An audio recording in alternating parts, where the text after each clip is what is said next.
The air in Susa was thick with the perfume of excess, a suffocating sweetness that masked the stench of moral decay and looming disaster.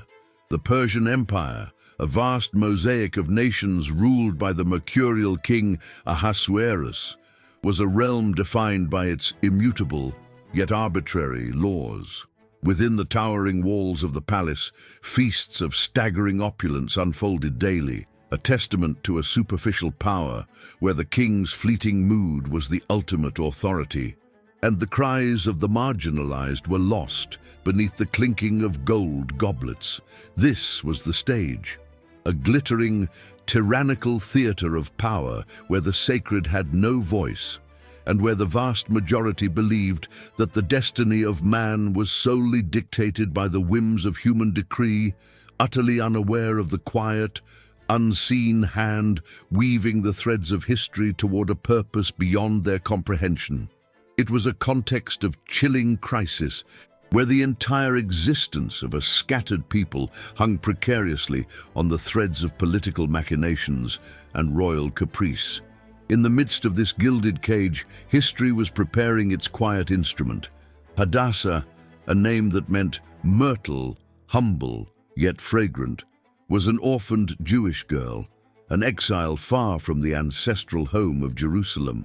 Her very existence in Susa was a study in profound contrast, a soul of deep conviction and quiet obedience, living in a court steeped in cynical paganism and ruthless self-interest.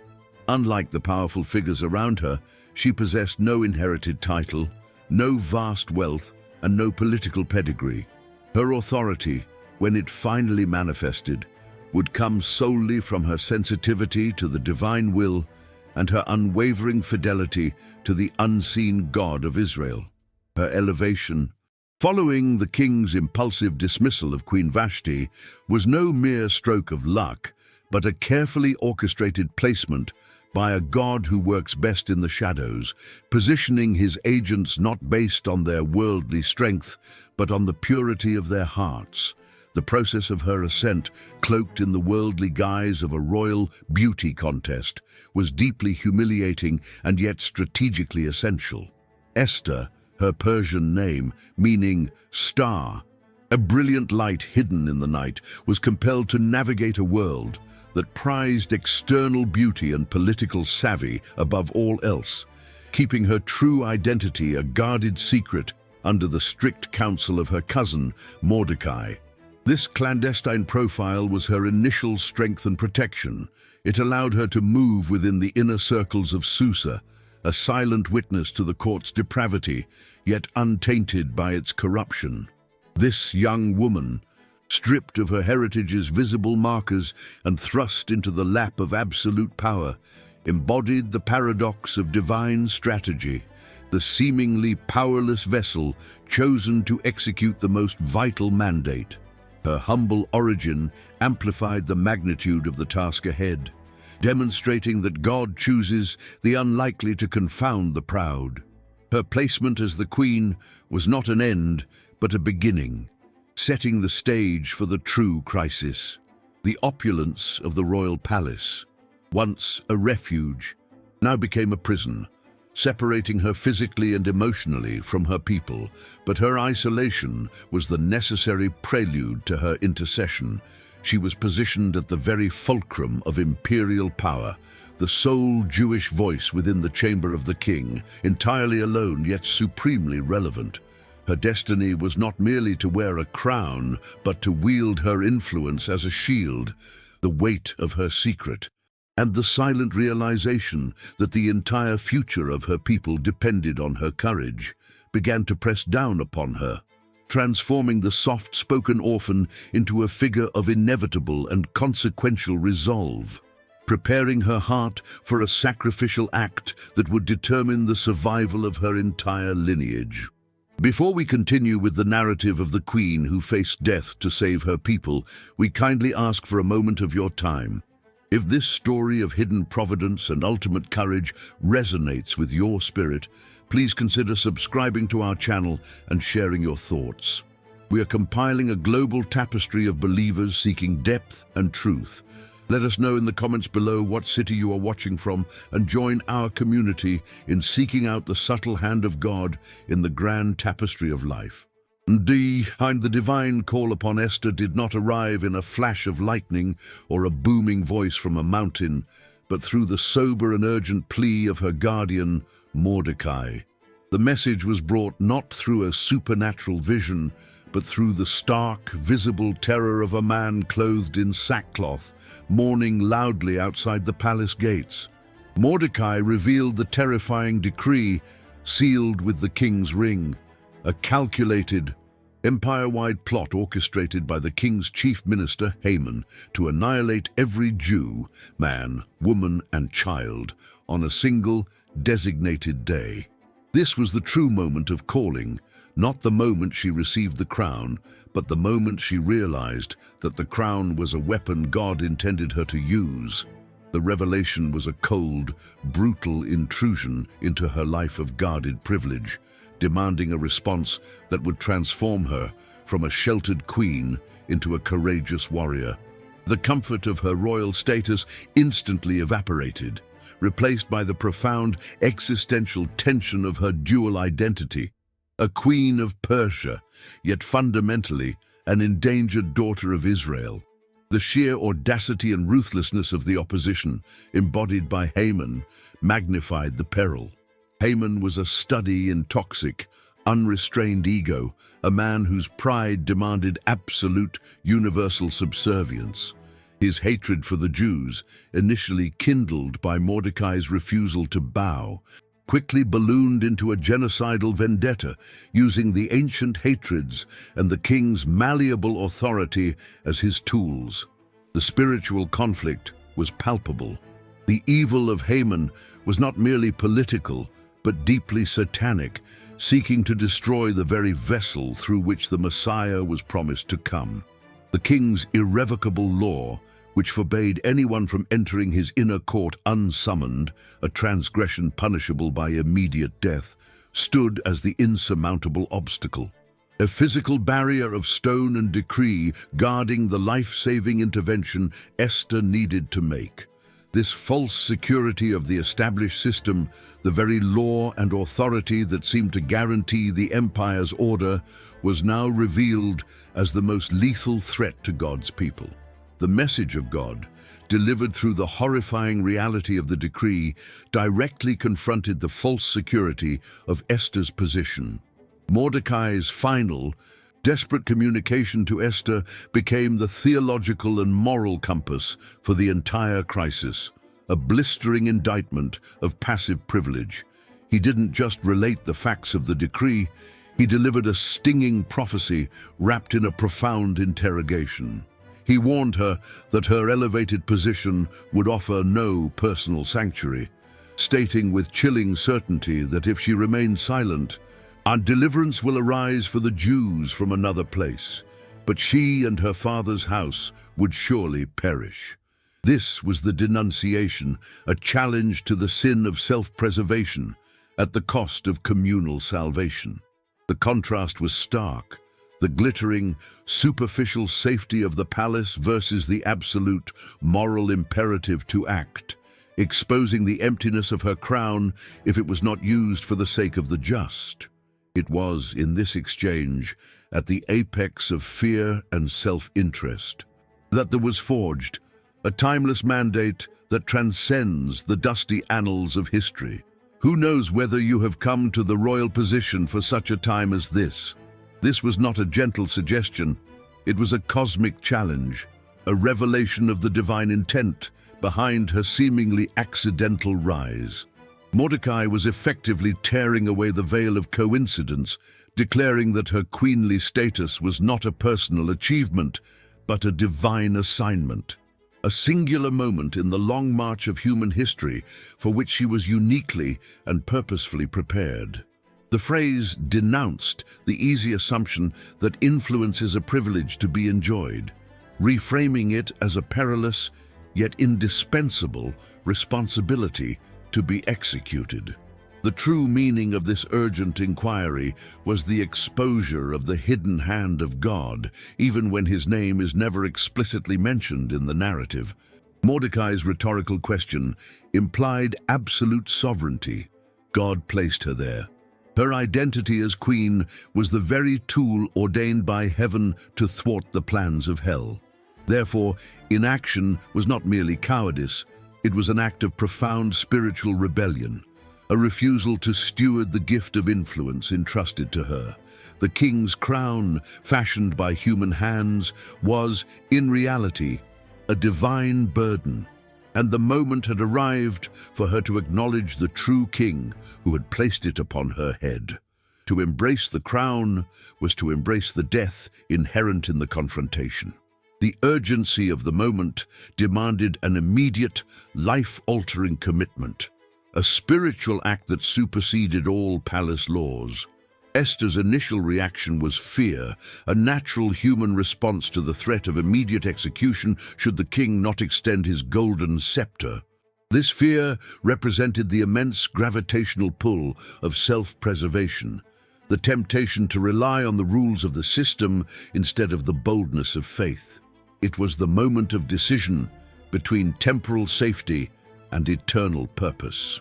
Mordecai's persistent warning served to strip away this false comfort, reminding her that the forces of darkness, once unleashed, rarely honor the boundaries of neutrality. The danger was not outside the palace, but for the palace itself. The reaction of the broader court and the people outside, however, was one of initial indifference mixed with raw panic. Those closest to power were too preoccupied with their own intrigues and comforts, too blind to the systemic nature of Haman's threat, dismissing the Jewish lamentation in sackcloth as a minor political disturbance. The opulence of the court had anesthetized their moral senses, creating a profound gap between the existential terror felt by the Jews and the casual hedonism of the Persian elite. The cries of the condemned were merely background noise to the ongoing royal banquets, intensifying the loneliness of Esther's decision and underscoring the necessity of her solitary, monumental action. The profound silence from God during this entire ordeal served to amplify the responsibility placed upon Esther. There were no audible commands, no burning bushes, only the undeniable reality of the sealed decree and the inescapable truth of Mordecai's challenging question. This divine silence was a test of faith, demanding agency, courage, and a recognition that sometimes the greatest acts of faith are not miracles requested, but sacrifices willingly made. The lack of direct supernatural intervention meant that the weight of destiny rested squarely on her human choice. The call was not just for political maneuvering, but for a profound spiritual preparation. Esther's response to Mordecai's counsel was the ultimate acknowledgement of her mission. She requested that all the Jews in Susa, along with her own maidens, fast for 3 days and 3 nights. This was her defiant declaration that the confrontation would not be fought with military might or political cunning alone, but with a humble, desperate reliance on the God whose face she could not see, but whose purpose she could no longer deny. The fasting was a symbolic tearing of the heart, a recognition that human effort was insufficient. The climax of the denunciation culminated in Esther's legendary, fateful declaration. Having processed the gravity of the spiritual challenge and the impossible legal barrier, she embraced her destiny, replacing the fear in her heart with a resolute fatalism rooted in faith. She sent the message back to Mordecai. "Go, gather all the Jews who are present in Susa, and fast for me. Neither eat nor drink for 3 days, night or day. My maids and I will fast likewise. And so I will go into the king, which is against the law. And if I perish, I perish." This single sentence was the bridge from denunciation to decisive action, an act of sheer, terrifying courage that made her an eternal symbol of agency and sacrifice. Esther's decision was the human point of no return. But the true climax narrativo, the divine intervention, unfolded with a sublime subtlety that defied the expectations of grand spectacle. God did not send a plague of locusts or a pillar of fire. Instead, he acted through the meticulous, often overlooked mechanisms of human sleep and memory. The night following Esther's 3-day fast, King Ahasuerus was afflicted with sleeplessness, an innocuous, deeply human circumstance that became the pivot of world history. This insomnia was the hand of God operating through the most mundane of human frailties, the quietest manifestation of his sovereignty in the midst of a fatal crisis. Unable to rest, the king made a casual yet crucial request. He commanded the chronicles of the kingdom, the historical records, to be read aloud to him. This seemingly random act of royal boredom was, in truth, the direct, unassailable action of the divine. As the scribe read, the king's attention was drawn to a forgotten entry, the record of Mordecai's past service in exposing a plot against the king's life. The reading of this single, forgotten detail was the ultimate expression of divine timing, proving that God never forgets the faithfulness of his servants, even when human gratitude is transient. The king's immediate, almost petulant, inquiry, "What honor or dignity has been bestowed on Mordecai for this?" forced the court to acknowledge a glaring oversight. At that very moment, in a staggering display of celestial irony, Haman entered the court, intending to request the king's permission to erect a gallows and hang Mordecai. The visual contrast was jarring. Haman, bloated with pride, ready to pronounce a death sentence, was now unwittingly placed in the position of orchestrating the public honor of his mortal enemy. The silence of the night had given way to the roar of divine justice. Haman's subsequent advice to honor the king's unseen benefactor, believing the recipient would be himself, was the moment his pride sealed his doom, transforming his self-exaltation into a public service for the man he most despised. The shock of the reversal, Haman being forced to parade Mordecai through the city, was the first visible sign of the conspiracy unraveling, a clear signal that the forces of evil had played their hand and the ultimate authority had shifted. Esther's mission, therefore, was not merely an intercession, it was the delivery of a perfectly timed divine retribution. The weight of this mission rested heavily on Esther, who was not just a messenger, but a full participant in the terrifying process of intercession. Her fasting and her declaration, "If I perish, I perish," were the ultimate human response, showing that she fully grasped the gravity. Her 2 banquets, strategically planned to first soften the king and then corner Haman, were the masterful blend of human wisdom and divine courage. She carried the existential weight of her people's fate. But she stepped into the throne room, knowing that the stage had been set. The actors were in place, and the play's final act had been written by the invisible director of all history. The judgment, when it finally arrived, was swift, precise, and completely inverted the evil that had been planned. At the second banquet, Esther, armed with the courage that only a near-death experience can provide, unveiled her petition. She did not merely ask for a favor. She dramatically exposed Haman's wickedness and her own identity as a Jew, directly linking her imminent death and the annihilation of her people to Haman's calculated hatred. This was the moment of absolute certainty. The consequence was immediate, and the law of cause and effect was powerfully and publicly enforced. The king's rage, initially directed at the disruption of his feast, quickly intensified as he connected Haman's arrogance with the fatal threat to his queen. The proximity of the gallows Haman had prepared for Mordecai was the final damning piece of evidence that sealed his fate. The judgment was not an arbitrary punishment, but a direct, poetic connection to the sin. Haman was hanged on the very structure he had erected for his righteous enemy. This established a profound truth. The trap set by the wicked will inevitably ensnare the wicked themselves.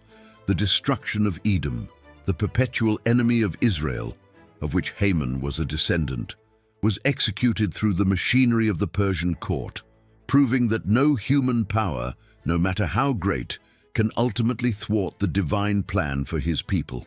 Though the original decree, sealed with the king's ring, could not be revoked, a testament to the rigid, often foolish, nature of human law, the consequence of the initial sin was utterly neutralized. A new decree was issued, giving the Jews the absolute right to assemble and defend themselves, to destroy any who attacked them.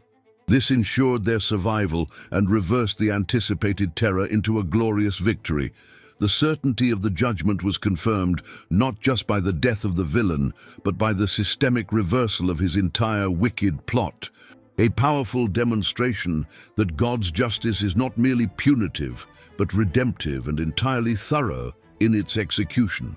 After the swift, terrifying execution of Haman and the palpable relief that swept through the Jewish communities, the tone of the narrative dramatically shifts from the shadows of impending doom to a blazing light of restoration and hope. The glimmer of hope was not a mere reprieve, but a profound and lasting guarantee of preservation. It was a tangible affirmation that though God's presence may be obscured by the complexities of the world, His promises to His people remain utterly unshakable, providing a light that no decree of man could ever extinguish. The promessa, the great glimmer of hope, culminates in the establishment of the Feast of Purim. This annual celebration, named after the pur or lot that Haman cast to determine the day of the Jews' destruction, became an enduring testament to the truth that man may cast the lot, but the outcome is always determined by the Lord. Purim is not merely a memorial of rescue from a single genocide. It is a foundational promise of God's unbreakable commitment to His covenant, a joyful declaration that the enemy's most calculated plot will invariably be inverted for the glory of the Almighty and the salvation of the righteous. The life of Esther and the subsequent victory ensured the continued existence of the lineage from which the Messiah would eventually be born, making the events in Susa a crucial hinge in salvation history. The narrative of Purim is a constant, joyful recontextualization of the who knows whether you have come to the royal position for such a time as this. Initially, the phrase was a grave challenge, a demand for a sacrifice under the shadow of a death sentence. Now, in the light of restoration, it becomes an anthem of divine calling fulfilled. It is no longer just a question of personal risk, but a celebration of realized purpose. The position of influence, the risk taken, and the fasting endured were validated by the ultimate outcome, the salvation of a people and the permanent commemoration of God's subtle yet powerful intervention. This recontextualization moves the phrase from a fearful possibility to a joyful certainty. The triumph of Mordecai, who was elevated to Haman's former position and clothed in royal robes, was the visible sign of this systemic restoration. The entire Jewish community, once marked for death, was now clothed in light and honor, witnessing the complete reversal of fortune. This final act of public vindication cemented the spiritual truth that those who align their lives with God's purpose, using their earthly influence as a sacred trust, will ultimately be exalted. The story concludes with the Jews in Susa experiencing joy, gladness, honor, and triumph, a full and glorious reversal of their previous state of sackcloth and ashes, confirming that the preservation of God's covenant people is a matter of sovereign, unyielding decree. The enduring legacy of the Book of Esther and the grande idea it presents is a profound testament to the doctrine of providence and the necessity of human agency. The message is simple yet revolutionary. Influence is a divine responsibility, not a personal privilege. The story of the young exiled orphan who became queen serves as an eternal blueprint for the courageous use of one's sphere of power No matter how small or hostile the environment, her life declares that God sovereignly places his people, the Esthers and Mordecais of every generation, in strategic, often uncomfortable, positions precisely so they can become the catalysts for his redemptive will, even when the immediate threat is personal annihilation. The ultimate measure of one's position is not the comfort it provides, but the sacrifice it demands. The leçon spiritual for the modern listener is remarkably potent and deeply challenging. We must all confront the Haman and the king's irrevocable law in our own lives, the forces of injustice, the cultural edicts of our time, and the temptation of self-preservation that demands our silence. What is the modern genocidal decree against truth, justice, or the marginalized that is being signed by the King Ahasuerus of our culture? What is the golden scepter we are too afraid to reach for? The story of Esther forces a crucial, uncomfortable question. What position of influence in our families, workplaces, or communities has God given us for such a time as this? And are we willing to make the personal sacrifice to fully deploy it? The narrative forces us to acknowledge that God is not absent, but often silent, working in the coincidences, the sleepless nights, and the seemingly random details of our lives. The lot, is still being cast by the forces of chaos and malice, but the absolute control over the final outcome remains firmly in the hand of the divine. The Book of Esther assures us that even in the most hostile environments, the Persian court of our modern world, we are not abandoned. We are simply being positioned for a greater, more consequential purpose that transcends our comfort zone. Our greatest acts of faith may require us to step forward, declaring with full submission, "If I perish, I perish." The story concludes with a declaration of profound, unassailable hope. The sovereignty of God is the ultimate guarantee of his people's preservation and the ultimate failure of the enemy's most elaborate schemes. No sealed decree, no vainglorious minister, and no threat of death can ultimately thwart the covenant purposes of the Creator of the universe. Esther's sacrifice did not merely save a people, it secured the path for the Messiah, proving that the silent hand of providence is the most powerful force in all of history. Therefore, let the call of Queen Esther echo in your spirit today. Use the influence you have for the time you have it, and trust in the God who orchestrates the outcome.